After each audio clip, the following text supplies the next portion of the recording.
kita bergantung pada petani yang berusia di atas 45 tahun untuk mencukupi kebutuhan beras yang kita konsumsi. Begitu, bayangkan 30 tahun lagi, siapa yang akan menggarap sawah dan dari mana kita bisa mendapatkan beras bila tidak ada petani muda? Iya, ini menjadi salah satu ketakutan tersendiri ya Aldi.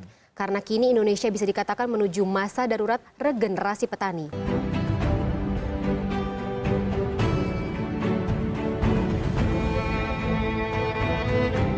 Terdapat hampir 200 perguruan tinggi dengan studi pertanian di Indonesia yang tiap tahunnya meluluskan ribuan mahasiswa. Namun tidak bisa dipungkiri, sebagian besar mahasiswanya belum mau berkontribusi aktif di bidang pertanian, apalagi menjajal menjadi petani muda ketika lulus nanti. Ingin cepat mendapat uang dan tuntutan orang tua menjadi alasan mereka bimbang terjun di pertanian. Yang pasti kalau langsung pulang untuk membangun pertanian, untuk saya tidak dulu ya. Ya, mungkin mengumpulkan modal dulu kali ya, seperti itu. Institut Pertanian Bogor sebagai salah satu pusat pendidikan pertanian di Indonesia pun tidak menampik mereka kesulitan mencetak petani-petani muda. Saya nggak menyalahkan mereka, karena mereka ya memang harus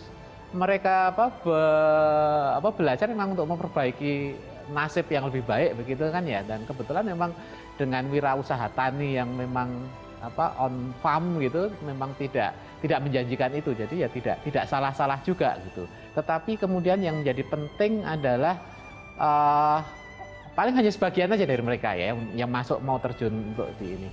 Yang menjadi penting adalah kemudian menitipkan, kalau saya istilahnya menitipkan secuil hati mereka untuk tetap berpihak pada pertanian Indonesia gitu. Badan Pusat Statistik dalam Sensus Pertanian tahun 2013 memaparkan data yang miris terkait regenerasi petani muda di Indonesia. Terjadi kecenderungan makin tinggi pendidikan seseorang, maka makin enggan terjun di bidang pertanian. Tak heran, petani Indonesia sebagian besar hanya tamatan sekolah dasar yang sulit menerapkan sistem pertanian modern. Bahkan dari 26 juta petani, 65%-nya berumur di atas 45 tahun. Hanya 10% saja yang masih berusia produktif di bawah 35 tahun. Ternyata bukan hanya sebatas kendala di pemodalan dan kepemilikan lahan saja. Degradasi minat anak muda untuk mau turun ke sawah sudah sangat besar.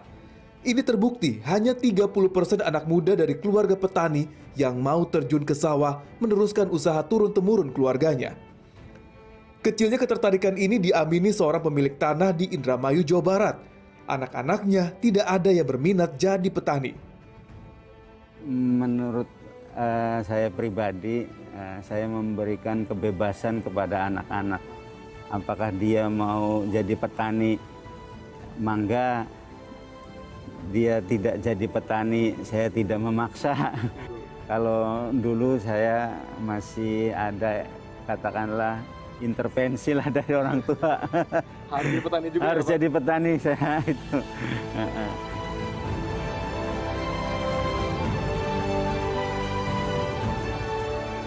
Pemerintah sebenarnya tidak tinggal diam dalam mendorong anak muda mau kembali ke desa dan mengembangkan pertanian. Salah satunya dengan iming-iming teknologi modern. Kita beri bantuan alat mesin traktor roda 4, alat panen.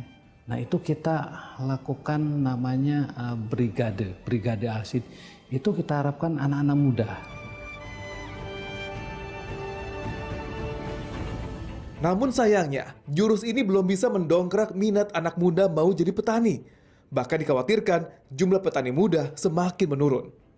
Ada intervensi di level output harga ya. Jadi bisa menyelamatkan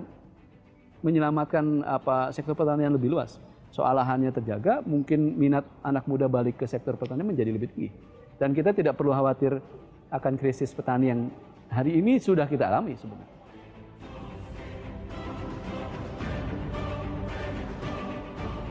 Semua sepakat kedaulatan pangan harus dicari agar mandiri dari impor. Tapi apabila tidak ada regenerasi petani, Indonesia nampaknya semakin dekat menjadi negara pengimpor beras karena tidak ada yang mengerjakan sawah. Dan negara agraris yang dulu santer digaungkan bisa saja hanya menjadi bagian sejarah. Ruli Kurniawan, Indramayu.